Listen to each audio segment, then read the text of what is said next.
విద్యార్థులందరికీ నమస్కారం. ఈ వీడియో నందు 9వ తరగతి నుండి 11 ప్లస్ 2 రూట్ 30 యొక్క వర్గమూలాన్ని కనుగొనండి. అభ్యాసం 4లో చివరి లెక్క ఉంది.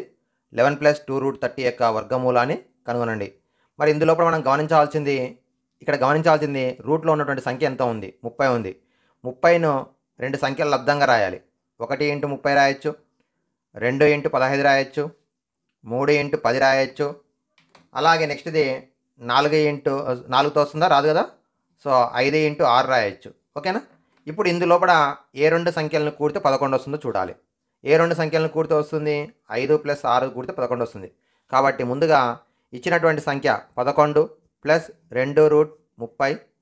దీన్ని నేను ఏం రాస్తున్నా అంటే 5 ప్లస్ 6 ప్లస్ 2 రూట్ 6 ఇంటూ 5 రాస్తున్నా. 6 ఇంటూ 5 లేదా 5 ఇంటూ 6. నెక్స్ట్ స్టెప్లో ఏమైనా ఏం చేస్తున్నాము?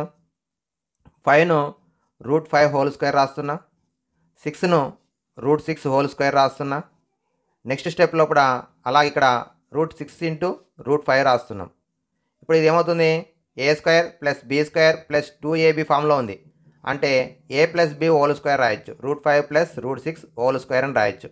ఇదేది 11 ప్లస్ 2 రూట్ 30. మనకు కావాల్సింది ఏంది? దీని యొక్క వర్గమూలం అంటే square root of 11 plus 2 root 30.